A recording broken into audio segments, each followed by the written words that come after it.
একদিনই বোনের জীবনের গল্প অবশ্যই আপনাকে কাঁদাবে। গল্পটা অবশ্যই শেষ পর্যন্ত দেখবেন। তাহলে চলুন শুরু করা যাক। পরিবারের বড় মেয়ে আমি। স্বপ্ন ছিল আলেমা হব, কিন্তু আমার বাবা একজন গরিব মানুষ। আমাদের টাকা পয়সা তেমন ছিল না, তাই হাফেজা হবার পর এক মহিলা মাদ্রাসায় খেদমত শুরু করি 5,000 টাকা বেতনে। আর সেই টাকা দিয়েই আমাদের সংসারটা মোটামুটিভাবে চলতো। এভাবে চলতে চলতে আমার বয়স 19 বছর হয়ে গেল। বাড়িতে বিয়ের ঘটক আসছেন। আব্বু আমায় বিয়ে দিয়ে দিবে। একটা বিয়ের প্রস্তাব এসেছে, তাদের নাকি হাফেজা বউ দরকার।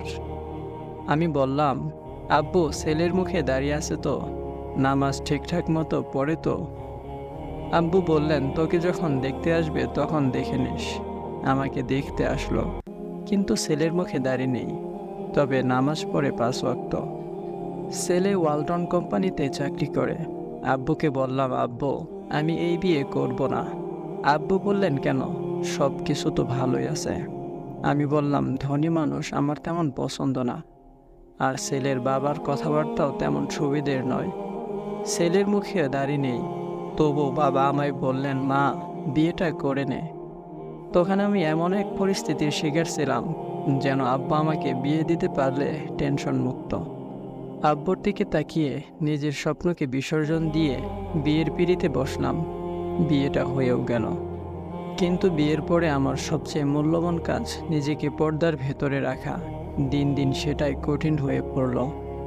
আমার স্বামীর ভাই মানে দেবর আমার স্বামীকে বলল, তোর বউ সবসময় আমার কাছে মুখ ঢেকে রাখে কেন? আমি কি বাইরের লোক যে আমার সামনেও তোর বউ মুখ ঢেকে রাখবে? শাশুড়ি বললেন, ঠিকই বলেছে, তোর ছোট ভাই ঘরে গেলেও কম্বল দিয়ে মুখ ঢাকতে হবে কেন?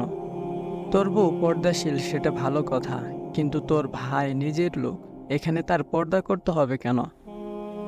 রাত্রিবেলা আমার স্বামী এসে আমাকে বলল, পর্দা করো সমস্যা নেই, কিন্তু বাড়ির লোকের সামনেও কি মুখ ঢেকে চলাচল করতে হবে? এটা কোন হাদিসে পাইছো? আর যেন এমনটা না করো। তারপর থেকে আর মুখ ঢাকি নাই, কিন্তু সমস্ত শরীর পর্দায় আবৃত করে রাখতাম। একবার ঘরে একা ছিলাম, সেই সময় হঠাৎ করে দেবর ঘরে ঢুকলো। মাথায় কোনো কাপড় ছিল না। তাড়াতাড়ি করে মাথায় কাপড় দিয়ে সমস্ত শরীর ঢেকে নিলাম। বললাম, তুমি এখানে? সে তখন বলল, ভাবি তুমি কিন্তু হেব্বি দেখতে, তোমাকে আমার খুব পছন্দ।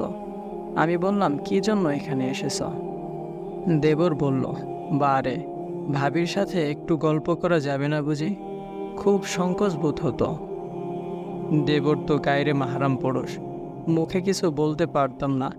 এমনকি আমাকে খুব বাজে বাজে কথা বলতো। বিরক্ত হয়ে ব্যাপারটা একদিন আমার স্বামীকে জানালাম। ও বলল, এমন করছো কেন? ও আমার ছোট ভাই, একটু দুষ্টমি করে তোমার সাথে। আমি বললাম, আপনি তো 5 ওয়াক্ত নামাজ পড়েন, তাহলে বউকে কি করে পর্দায় রাখতে হয় সেটা জানেন না আপনি? ও বলল, আমাকে পর্দা শেখাতে এসো না। স্বামীকে কিছুতেই বোঝাতে পারছিলাম না। একদিন ঘরে শুয়ে আছি, দেবর এসে দরজায় দাঁড়িয়ে বলছে, ভাবি। সাথে সাথে সব কিছু ঢেকে নিতেই দেবর আমার হাত শক্ত করে ধরে বলল, প্লিজ ভাবি আসো, এমন করো না। হাত ঝাড়ি দিয়ে দৌড় দিয়ে বাহিরে বের হলাম। শাশুড়িকে বিষয়টা জানালাম। শাশুড়ি আমাকে ধমক দিয়ে বললেন, আমার ছেলের নামে বদনাম রটাতে চাও? কেউ আমার কথার দাম দেয় না। বালিশে মুখ বুজে খুব কান্না করছি, আর আল্লাহকে বলছি, ইয়া আল্লাহ, তুমি তো পর্দার বিধান ফরজ করে দিয়েছ, কিন্তু এমন একটা পরিবেশে আমাকে ফেলে দিয়েছ যেখানে আমি তোমার হুকুম মানতে পারছি না, ফরজ বিধান পর্দা করতে পারছি না। ইয়া আল্লাহ, তুমি আমাকে সাহায্য করো। এভাবে অনেক দিন কেটে যাওয়ার পর একদিন ননদের জামাই বাড়িতে বেড়াতে এসেছে। ননদ শাশুড়িকে গিয়ে বলল, মা, ভাবি তো তোমার জামাইয়ের সাথে ভালো করে কথাই বলল না।